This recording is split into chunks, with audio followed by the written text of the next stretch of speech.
देखिए बात कर लेते हैं पहले जीन पियाजे की।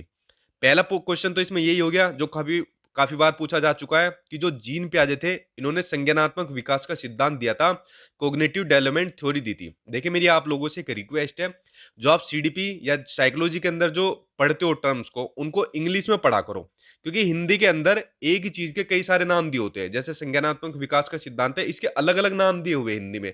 अगर आप लोग अलग अलग पढ़ोगे तो कंफ्यूज हो जाओगे, इसलिए इंग्लिश में इन टर्म्स को याद करा करो। इसलिए मैं दोनों टर्म्स में आपको बताता हूं, ठीक है। तो पहला क्वेश्चन बन गया। दूसरा क्वेश्चन देखते हैं। जीन पियाजे स्विट्जरलैंड के मनोवैज्ञानिक थे। ये क्वेश्चन आपका कई बार पूछा जा चुका है और टेट एग्जाम में तो खासकर पूछते हैं कि जीन पियाजे किस देश के मनोवैज्ञानिक थे। स्विट्जरलैंड के मनोवैज्ञानिक थे। डी ट्रिपल एस में भी ये क्वेश्चन आपका आया हुआ है। इस विकास का प्रतिपादन इन्होंने किया था। उसके बाद अगला पॉइंट देखते हैं।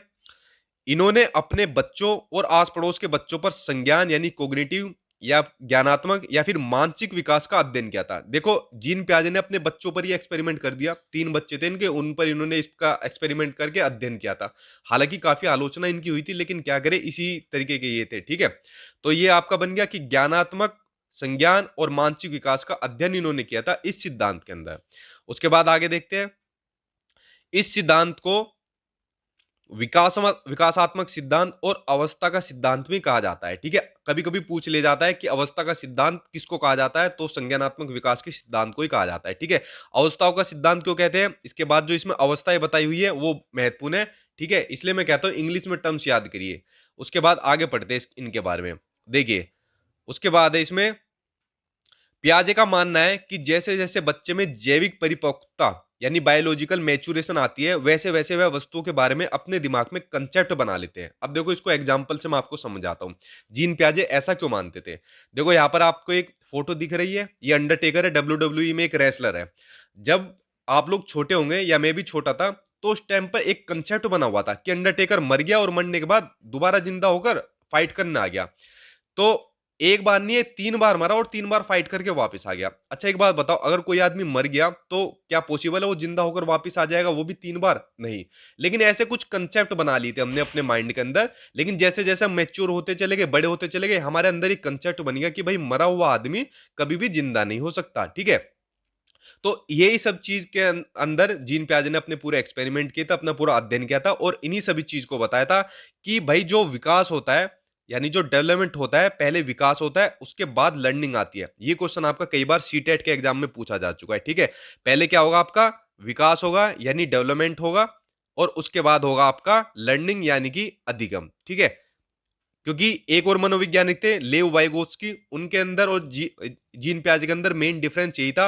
वो ये बोलते थे पहले लर्निंग होगी, समाज से संस्कृति से बच्चा सीखता है, उसके बाद विकास होगा। लेकिन जीन पियाजे बोलते थे पहले विकास होगा उसके बाद अधिगम होगा, ठीक है। तो इस पॉइंट को अच्छे तरीके से देख लेना, ये बहुत बार आपके एग्जाम में आ चुका है। तो समझ गए इस कंसेप्ट को आप, जैसे जैसे बड़ा होता जाता है, मेच्योर होता जाता है, उसका विकास होता जाता है, ठीक है। नेक्स्ट पॉइंट देखते हैं। नेक्स्ट है इसमें इसकी डेफिनेशन। देखिए ये डेफिनेशन कई बार एग्जाम में पूछी जा चुकी है और यही डेफिनेशन सबसे ज्यादा इंपॉर्टेंट है जो आपके एग्जाम में आती है, कि बच्चे सक्रिय ज्ञान निर्माता तथा नन्हे वैज्ञानिक है जो संसार के बारे में अपने सिद्धांतों की रचना करते हैं। इसको सेम एज इट इज अपनी कॉपी में लिख लेना, यही आपकी सेम एज इट इज उठ के आती है इसकी डेफिनेशन, परिभाषा, ठीक है, जो कि जीन पियाजे ने दी थी। अब देख लेते हैं इसमें इंपॉर्टेंट टर्म्स जो आपके एग्जाम के लिए बहुत ही महत्वपूर्ण है। Concept of cognitive development, concept देखते हैं। पहला कंसेप्ट है इसका अनुकूलन या फिर जिसको हिंदी में बोलते हैं अडेप्टेशन। इसके बारे में देखते हैं। वातावरण के अनुसार अपने आप को ढालना अनुकूलन कहलाता है, ठीक है। वातावरण के अनुसार अपने आप को ढालना क्या कहलाता है, अनुकूलन कहलाता है। आपने देखा है ना, अगर कुछ लोग, गांव के कुछ लोग होते हैं अपनी देसी भाषा बोलते हैं, ठीक है, लेकिन जब वो शहर में जाते हैं तो कहीं ना कहीं देसी लैंग्वेज पे थोड़ा कंट्रोल करते हैं कि यार अगर मैं यहाँ भी ये लैंग्वेज बोलूंगा ना तो ये मुझे गवार समझेंगे। इस तरीके से वो क्या काम करते हैं, वो वातावरण के अनुसार अपने आप को ढाल लेंगे। पूरा एक्यूरेट शहरी भाषा नहीं बोलेंगे लेकिन थोड़ा बदलाव करेंगे और अपने आप को ढाल लेंगे, ठीक है। तो यही होता है आपका अडेप्टेशन यानी कि अनुकूलन। अब इसमें जो इंपोर्टेंट टर्म्स है जो आपके एग्जाम में आती है उनको देखना आपके लिए जरूरी है। वो इंपोर्टेंट टर्म्स आपकी पहली है आत्मसातकरण यानी कि एसिमिलेशन। ये क्या होती है, जब पूर्व ज्ञान को नए ज्ञान के साथ जोड़ा जाता है तो ये कहलाता है आपका आत्मसातकरण। एग्जांपल लेते हैं। मान लीजिए आपने छोटे बच्चे ने एक डॉगी देखा कि भाई इसके ये 4 टांगे हैं, एक इसकी पूंछ है और ये भों भों की आवाज निकालता है। तो इसको बता दिया कि भाई ये डॉगी है, तो बच्चे ने अपने माइंड के अंदर कंसेप्ट बना लिया ये डॉगी है। कुछ दिन बाद बच्चे ने दूसरा डॉगी देखा कि भाई इसकी भी पूंछ है, इसकी भी चार टांगे है, ठीक है, ये भी भों भों कर रहा है, लेकिन कलर इसका व्हाइट है। तो इसने क्या काम करा, जो पहले डॉगी देखा था उसके बाद अपने एक और नया डॉगी देखा, तो पूर्व ज्ञान को नए ज्ञान के साथ अपने आप जोड़ लिया, ठीक है, कि भाई भों भों भी कर रहा है, चार टांगे भी है, पूछे भी है। तो यही होता है आपका एसिमिलेशन, जब पूर्व ज्ञान को नए ज्ञान के साथ जोड़ा जाता है। उसके बाद दूसरी टर्म्स है इसमें जो कि आपकी काफी महत्वपूर्ण है, वह आपकी समायोजन यानी अकोमोडेशन। जब पूर्व ज्ञान में परिवर्तन करके वातावरण के साथ तालमेल बिठाया जाता है तो वो कहलाता है आपका समायोजन। अब बच्चे ने पहले डॉगी देखा था ब्लैक कलर का, उसे चार टांगे दिखाई दी, पूंछ दिखाई दी, भोभो की आवाज दिखाई दी। उसके बाद दूसरा उसने डॉगी देखा तो पूर्व ज्ञान को नए ज्ञान के साथ जोड़ लिया, लेकिन कुछ दिन बाद उसने एक बिल्ली देखी। अब इसने बच्चे ने सोचा यार इसकी भी चार टांगे हैं, इसकी भी मूछें हैं, लेकिन ये भोभो की जगह म्याऊं म्याऊं की आवाज निकाल लिया है।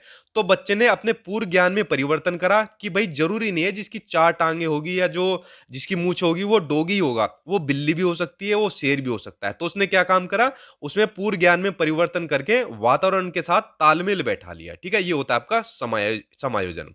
अब चलते हैं नेक्स्ट टर्म्स के ऊपर। नेक्स्ट आपका साम्याधारण या फिर संतुलन, जिसको इक्विलिब्रेशन बोल देते हैं। इसके अंदर कुछ नहीं है, ये होता है सिर्फ इसके द्वारा बच्चा आत्मसातकरण और समायोजन की प्रयोग प्रक्रियाओं के बीच संतुलन कायम करता है, यानी बैलेंसिंग का काम ये करता है। इसके अंदर सिर्फ ये जानना आपके लिए जरूरी है, ठीक है, जो ऊपर दोनों बताइए उनके बीच संतुलन का काम करता है। अब देखते हैं नेक्स्ट टर्म्स। देखो ये दो टर्म्स है, ये आपके एग्जाम में बहुत बार पूछी जाती है और सबसे ज्यादा पूछी जाती है स्कीमा, लेकिन दोनों का ही आपके लिए जानना जरूरी है। चलिए बात कर लेते हैं इसके बारे में भी। पहली चीज है स्कीम्स। ये क्या होता है, किसी काम को करने के अलग अलग तरीके को स्कीम्स बोलते हैं। जैसे जब बच्चों को भूख लगती है तो वो रोता है, क्यों रोता है, क्योंकि उसे पता है अगर रोएगा तो रोने से दूध मिलेगा, ठीक है, इसलिए बच्चा क्या काम करता है, रोता है। तो ये होती है स्कीम, जब किसी काम करने को अलग अलग तरीके होते हैं। दूसरी होती है आपकी very very important schema. Schema क्या होती है, शरीर के द्वारा की जाने वाली क्रियाएं या एक्टिविटीज जो माइंड से जुड़ी होती है। आप लोग अपने मोबाइल में जो मैं वीडियो बना रहा हूं इसको देख रहे हो ना, तो अपने अपने हाथ में मोबाइल पकड़ा हुआ है, तो मोबाइल जो आपने पकड़ा हुआ है, जो एक्टिविटीज हो रही है आपके माइंड से ही तो हो रही है ना, ठीक है। जैसे दूसरा एग्जांपल है, छोटा बच्चा बॉल पकड़ता है, तो बॉल कैसे पकड़ता है, जो एक्टिविटीज उसके माइंड के थ्रू होती है उससे पकड़ता है। आइसक्रीम खाता है या फिर चूसता है, जो आपने हाथ में मोबाइल पकड़ा हुआ है, ये सब एक्टिविटीज कौन कर रहा है, आपकी बॉडी कर रही है, और किसके थ्रू कर रही है, आपके माइंड के थ्रू कर रही है। तो यही होती है आपकी स्कीमा, ठीक है, इसको भी आप समझ गए। अब बात कर लेते हैं महत्वपूर्ण अवस्थाओं की, जहां से आपके क्वेश्चन भर भर के आपके एग्जाम के अंदर आते हैं, और यहां से कंफर्म आपका एक नंबर का तो जरूर एग्जाम के अंदर आता है, ठीक है। वह जीन पियाजे की अवस्थाएं। तो जीन पियाजे ने विकास की चार अवस्थाएं बताई थी। पहला टर्म्स तो ये क्वेश्चन आपका ये हो गया कि जीन पियाजे ने कितनी अवस्थाएं बताई थी, चार अवस्थाएं। चारों के बारे में डिटेल में बात करते हैं। देखिए पहली अवस्था इसमें संवेदी पेशीय अवस्था, जिसको कि सेंसरी मोटर स्टेज बोल देते हैं, जो कि होती है जन्म से लेके 2 वर्ष तक। ठीक है। अच्छा, संवेदी पेशीय अवस्था, संवेदीय गामक अवस्था, हिंदी में कई इसके नाम है, इसलिए मैं बोलता हूं इन टर्म्स को आप साइकोलॉजी में या सीडीपी में इंग्लिश में इनको नाम याद कीजिए कि सेंसरी मोटर स्टेज, जन्म से लेकर 2 साल तक की। अब देखो इस बच्चा में, इस अवस्था में बच्चा कैसे सीखता है। इस अवस्था में बच्चा अपनी ज्ञानेंद्रियों यानी जो सेंसरी ऑर्गन्स होते हैं ना, उनके माध्यम से सीखता है। तभी तो इसका नाम सेंसरी मोटर स्टेज रखा है, क्योंकि अपनी सेंसरी ऑर्गन्स के थ्रू सीखता है। अब ज्ञानेंद्रिया बच्चों की कौन कौन सी होती है, आंख होती है, कान होती है, नाक होती है, स्किन होती है, जीभ होती है, इनके माध्यम से बच्चा इस अवस्था में सीखता है। पहला ये आपका पॉइंट बन गया, ठीक है। उसके बाद इसी अवस्था में एक दूसरी महत्वपूर्ण टर्म्स आपकी, कि इस अवस्था में वस्तु स्थायित्व यानी कि ऑब्जेक्ट परमानेंस का गुण आ जाता है। ये क्या होती है, ये बहुत मोस्ट महत्वपूर्ण टॉपिक का पॉइंट आपका, वस्तु स्थायित्व का गुण किस अवस्था में आता है, तो होता है आपका सेंसरी मोटर स्टेज में आता है। अब इसके बारे में जानते हैं ये होता क्या है। जब बच्चा अपने दिमाग में वस्तु की छाप बनाना शुरू कर देता है, जिससे वह छुपी हुई वस्तु को भी ढूंढ लेता है। इस अवस्था में बच्चा क्या करता है, मान लीजिए बच्चों को आपने क्या काम करा, एक मोबाइल दिखा दिया, ठीक है, बच्चे को आपने मोबाइल दिखा दिया, तो मोबाइल की इमेज उस बच्चे के दिमाग में बन गई, ठीक है, छाप बना ली बच्चे ने मोबाइल की। अब इस मोबाइल को अगर मान लो आप इन तकियों के पीछे छिपा दोगे ना, तो बच्चा अपने सेंसरी ऑर्गन्स के थ्रू, जो मैंने अभी ऊपर बताए, उनके माध्यम से मोबाइल को ढूंढ लेना। चाहे तो आप लोग ट्राई कर लेना, या कुछ उनने भी ट्राई भी किया होगा। तो ऑब्जेक्ट परमानेंस यानी वस्तु स्थायित्व का गुण आपका आ जाता है सेंसरी मोटर स्टेज में, ठीक है, यानी पहली अवस्था में। अब बात करते करते हैं अगली अवस्था की। अगली अवस्था है पूर्व संक्रियात्मक अवस्था, जिसको कि प्री ऑपरेशनल स्टेज बोल देते हैं, ये होती है आपकी 2 साल से लेके 7 साल तक की। इन वर्ष को भी अच्छी तरीके से कर लेना, कभी कभी सिंपल यही पूछ लेता है एग्जामिनर कि बताइए प्री ऑपरेशनल स्टेज कितने साल से लेके कितने साल तक की होती है, तो होती है 2 साल से लेके 7 साल तक की। अब इस अवस्था के बारे में जानते हैं क्या होता है। यह क्रिया करने से पहले की अवस्था है, जैसे कि पता चल रहा है नाम से, पूर्व संक्रियात्मक अवस्था यानी क्रिया करने से पहले की अवस्था। इसमें बच्चा सामने आने वाली चीजों को देख पाएगा, समझ पाएगा, लेकिन कोई क्रिया नहीं कर पाएगा। ठीक है, ये होती है आपकी पूर्व संक्रियात्मक अवस्था। अब इसमें इंपॉर्टेंट टर्म्स जानते हैं जहां से आपके क्वेश्चन बनते हैं। इसमें पहली टर्म्स आपकी जीववाद यानी एनिमिज्म। इसमें क्या होता है, जब बच्चा सजीव और निर्जीव वस्तुओं में अंतर नहीं कर पाता, ये होती है आपकी जीववाद यानी कि एनिमिज्म। देखो, मान लीजिए ये जमीन है आपकी, ठीक है। अभी जमीन पर कोई बच्चा गिर गया, तो गिरने के बाद बच्चा रोता है, फिर बच्चे के जो पेरेंट्स होते हैं या घर का कोई भी मेंबर आता है, तो वो आके क्या कहता है, अच्छा जमीन ने तुझे गिरा दिया, तो इस जमीन की क्या काम करते हैं, पिटाई करते हैं, इसमें हाथ से मारेंगे, पैर से मारेंगे। तो बच्चा रोता रोता क्या होता है, चुप हो जाता है। ठीक है, और कभी कभी देखा गया बच्चा खुद भी मारता है, खुद भी मारने लग जाता है वो मम्मी पापा के साथ कि इसने मुझे गिराया, क्योंकि बच्चों को भाई पता ही नहीं है, उसे लिविंग और नॉन लिविंग चीजों के बारे में अंतर करना नहीं जानता बच्चा। वो सोचता है इसने मुझे गिराया तो अब मैं इसकी पिटाई करूंगा।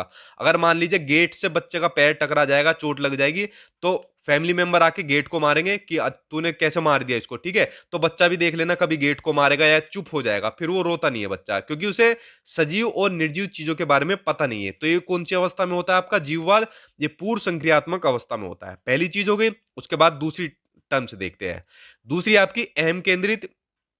ठीक है, ये भी आपकी इसी अवस्था में होती है। ये क्या होती है, जब बच्चा यह सोचना शुरू कर देता है कि वह जो कर रहा है, जो सोच रहा है, वह सब ठीक है। ठीक है, ये अहम केंद्रित अवस्था, ये भी आपका कई बार क्वेश्चन पूछा गया एग्जाम के अंदर। ठीक है, कि जो बच्चा कर रहा है, सोच रहा है, वो सब सही है, ये अवस्था होती है आपकी प्री ऑपरेशनल स्टेज। ठीक है, मान लीजिए भाई बच्चे को ये वाली आइसक्रीम पसंद है, तो अगर आप कोई दूसरी आइसक्रीम बच्चों को दिलाओगे या आप खुद खाओगे, तो बच्चा कहेगा नहीं यही वाली खाओ। ठीक है, जो मुझे पसंद है वही आपको पसंद होनी चाहिए। ठीक है, कैडबरी की चॉकलेट मुझे पसंद है तो आपको भी यही पसंद है। ठीक है, वो आपकी चॉइस से मतलब नहीं है। बच्चों को बच्चा को जो अच्छा लगेगा बच्चा वही करेगा। अच्छा, बच्चों के साथ साथ बड़ों के साथ भी ये प्रॉब्लम होती है। देखो, आप लोग शादी ब्याह में जाते हो, चाहे लड़के हो लड़की हो, मेल हो फीमेल हो, शादी ब्याह में हर कोई बन ठन के तैयार होके जाता है। बेसिकली सबके माइंड में एक कंसेप्ट रहता है कि यार हर कोई मुझे ही देख रहा है। ठीक है, मैं दोनों की बात कर रहा हूं, चाहे मेल हो या फीमेल हो। असल में देख कोई किसी को नहीं रहा था, दूल्हे और दुल्हन को ही देखते हैं, लेकिन माइंड में सोचना शुरू कर देते हैं यार हर कोई हमें ही देख रहा है कि हाँ भाई तू इतना बढ़िया लग रहा है, बढ़िया लग रही है। ठीक है, तो ये एक एग्जाम्पल भी आप ले सकते हो। तो सेम यही बच्चे के साथ होता है कि जो वह कर रहा है, सोच रहा है, वह सब ठीक है, ये सोचना शुरू कर देता है बच्चा अहम केंद्रित इसी अवस्था के अंदर। ठीक है, अब चलते हैं इसके नेक्स्ट टर्म्स के ऊपर। नेक्स्ट आपका अपलटावी का गुण, यानी कि जिसमें बच्चा वस्तुओं, संख्याओं, समस्या आदि को उलटना पलटना नहीं सीखता। नाम से समझ रहा है, अपलटावी, उलटना पलटना नहीं सीखता। आपने बच्चों को सिखा दिया कि बेटा 4+6 = 10 होते हैं, बच्चे ने सीख लिया। लेकिन अगर आपने क्वेश्चन को उल्टा कर दिया कि बताओ तो 6+4 कितने होते हैं, तो बच्चा कंफ्यूज हो जाएगा कि कितने हो जाते हैं। हालांकि 10 ही होंगे, लेकिन हमको यह बात पता है क्योंकि हमें पलटावी का गुण आता है हमारे अंदर, लेकिन बच्चों को नहीं पता। तो अपलटावी का गुण भी आपका इसी स्टेज में होता है, जब बच्चा वस्तुओं, संख्याओं, समस्या आदि को उलटना पलटना नहीं सीख पाता। ठीक है, अब चलते हैं इसकी नेक्स्ट टर्म्स के बारे में। नेक्स्ट बहुत ही महत्वपूर्ण है, जो कि आपके एग्जाम में कई बार पूछी गई है, वो है आपका कि मुद्रा संप्रत्यय। ठीक है, दूरी, भार, ऊंचाई आदि के कंसेप्ट की कमी आपकी प्री ऑपरेशनल स्टेज में होती है। ठीक है, अब देखो इसको मैं समझाता हूं आपको एग्जांपल से। मुद्रा संप्रत्यय, ये जो आपका मनी का कंसेप्ट है, इसकी कैसे होती है इस अवस्था में कमी। देखो, आप एक काम करके देखना, कभी बच्चों को कुछ 2000 रुपए के नोट दे देना, और कुछ बच्चों को बहुत सारे सिक्के दे देना। भाई हमें ही तो पता है 2000 की वैल्यू ज्यादा होती है सिक्कों की नहीं होती, लेकिन बच्चों को नहीं पता। बच्चों को सिंपल से पता है जो चीज ज्यादा होगी, जिसकी क्वांटिटी ज्यादा होगी, उसकी वैल्यू ज्यादा है। अब बच्चों को चाहे आप दे के देख देना, 2000 के कुछ नोट दे दो या बहुत सारे सिक्के दे दो, बच्चा सिक्के के ऊपर टूटेगा, उन्हें पकड़ेगा। तो क्यों, ये जो मुद्रा संप्रत्यय है, बच्चों को ये नहीं समझ में आता। ठीक है, इसी स्टेज में बच्चों को नहीं समझ में आता। जैसे दूसरा आपका इसके अंदर दिया हुआ है दूरी, दूरी का दिया हुआ है, बच्चों को दूरी में, डिस्टेंस में आपका कंफ्यूजन रह जाती है। आपने देखा होगा कुछ बच्चे जब स्कूल जाते हैं तो बहुत रोते हैं। मेरे स्कूल में भी थे कुछ 2-3 बच्चे ऐसे थे, जब स्कूल आते थे बहुत रोते थे, तो उनके घर वाले उनको डांटते हुए स्कूल में लाते थे। भाई बच्चे की गलती नहीं है, जिस स्टेज में बच्चा है उस स्टेज में बच्चे के साथ ये प्रॉब्लम रहेगी, ठीक है। तो आप एज ए टीचर आपको ये चीज पता है तो आपने उनको पेरेंट्स को भी बतानी चाहिए। जब वो स्कूल में आएगा तो रोएगा, और जब स्कूल से अपने घर जाता है तो हंसता हुआ जाता है, ठीक है। रोता नहीं है, हंसेगा नहीं तो रोएगा भी नहीं। क्यों? क्योंकि भाई उसे डिस्टेंस के बारे में नहीं पता। लेकिन देख लेना, दोनों का डिस्टेंस बराबर ही तो है, स्कूल से घर जाए चाहे घर से स्कूल जाए, लेकिन उसको डिस्टेंस में कंफ्यूजन रहती है, ठीक है। चाहे इसी तरीके से, चाहे उसका वेट हो गया, बाहर हो गया, हाइट होगी, इन सब के कंसेप्ट की कमी आपकी प्री ऑपरेशनल स्टेज में होती है। बच्चा समझ नहीं पाता इन सभी कंसेप्ट के बारे में, ठीक है। चलिए अब चलते हैं नेक्स्ट टर्म्स के ऊपर। नेक्स्ट आपकी केंद्रीकरण की यानी सेंट्रेशन की। ये क्या होता है? जब बच्चा किसी वस्तु की सभी विशेषताओं को छोड़कर केवल एक विशेषता पर ही ध्यान देता है। मान लीजिए आपने बच्चों को मोबाइल फोन दे दिया, तो बच्चों को मोबाइल फोन से कुछ मतलब नहीं है कि भाई इस पर आपके अकाउंट भी हो सकते हैं, आपकी डिटेल हो सकती है, आप कॉल कर सकते हो, बहुत सारे यूज होते हैं मोबाइल के। लेकिन बच्चों को मतलब नहीं है, बच्चों को सिर्फ एक मतलब पता है, इसके अंदर गेम है, हमें तो सिर्फ गेम खेलना है, ठीक है। यानी सब विशेषता को छोड़कर केवल एक विशेषता पर बच्चे ने ध्यान दे दिया, यानी एक चीज पर सेंटर्ड हो गया बच्चा, केंद्रीकरण हो गया। तो ये होता है आपका केंद्रीकरण, ठीक है। चलिए अब चलते हैं अगली अवस्था पर। अगली अवस्था है आपकी मूर्त संक्रियात्मक अवस्था, यानी कि कॉन्क्रीट ऑपरेशनल स्टेज, जो कि होती है आपकी 7 साल से लेके 11 वर्ष तक, ठीक है। इस अवस्था में बच्चा सामने रखी हुई चीजों को देखकर ही कुछ कर सकता है या उन पर चिंतन करना शुरू कर देता है। अब देखो मूर्त क्या होता है। देखिए, मूर्त होता है जिन वस्तु को हम देख सकते हैं, पकड़ सकते हैं, छू सकते हैं। जैसे अपने आप हाथ में आपने अपना मोबाइल लिया हुआ है, अपने मोबाइल में आपने अपने हाथ में मोबाइल लिया हुआ है, उसको आप देख भी रहे हो, पकड़ भी रहे हो, छू भी रहे हो, ठीक है, और मेरी वीडियो भी देख रहे हो। तो ये क्या होगी? मूर्त होगी आपकी, ठीक है। तो ये होती है आपकी मूर्त संक्रियात्मक अवस्था। और इस अवस्था में बच्चा चिंतन करना शुरू कर देता है। चिंतन में परिपक्वता नहीं आती, लेकिन चिंतन करना शुरू कर देता है। देखिए, इसमें जो दूसरा पॉइंट है वो ये है कि इस अवस्था में अपलटावी, जीववाद, मुद्रा संप्रत्यय, भार आदि के जितने भी कंसेप्ट है ना, उनका गुण आ जाता है। यानी बच्चा डिफरेंस समझ जाता है चीजों के अंदर। तो ये सब कौन सी अवस्था में होता है? आपका कॉन्क्रीट ऑपरेशनल स्टेज यानी मूर्त संक्रियात्मक अवस्था में। इसमें जो ये पॉइंट है ना कि इस अवस्था में बच्चा चिंतन करना शुरू कर देता है, इसके ऊपर इंपोर्टेंट लगा लेना, क्योंकि ये क्वेश्चन कई बार आपका पूछा गया है।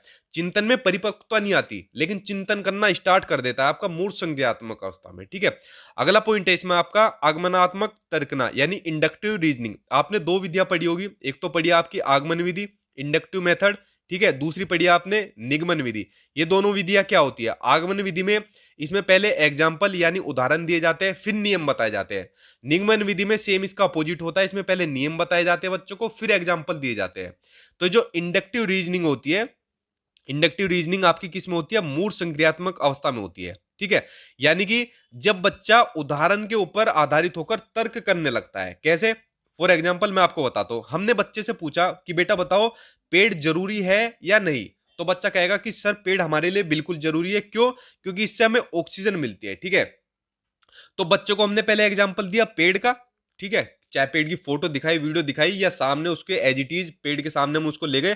फिर बच्चे से कहा कि अब तर्क करो, आप क्या करो? तर्क करना स्टार्ट करो इसके ऊपर। तो बच्चे ने तर्क किया कि भाई बिल्कुल जरूरी है, इससे हमें ऑक्सीजन मिलती है, हमें छाया भी मिलती है पेड़ से।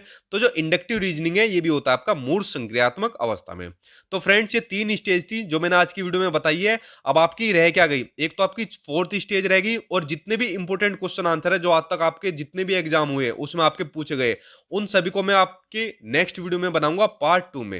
ये आपका पार्ट 1 था, पार्ट 2 आपका जल्दी आएगा। उसके लिए चैनल को आप सब्सक्राइब कर लेना, जैसे आपको पार्ट 2 मिले आपको अगली विधि का, अगली अवस्था के बारे में पता लग जाए, और जितने भी महत्वपूर्ण क्वेश्चन है वो सब आपको पार्ट 2 के अंदर मिल जाए, ठीक है। इसलिए चैनल को सब्सक्राइब कर लेना। अगर सारा कंटेंट आपको एक साथ चाहिए तो ये मेरा नंबर दिया है। आई होप आप लोगों को वीडियो पसंद आई होगी। जल्दी दूसरे पार्ट के साथ मिलेंगे, तब तक चैनल को सब्सक्राइब कर लेना। Thank you.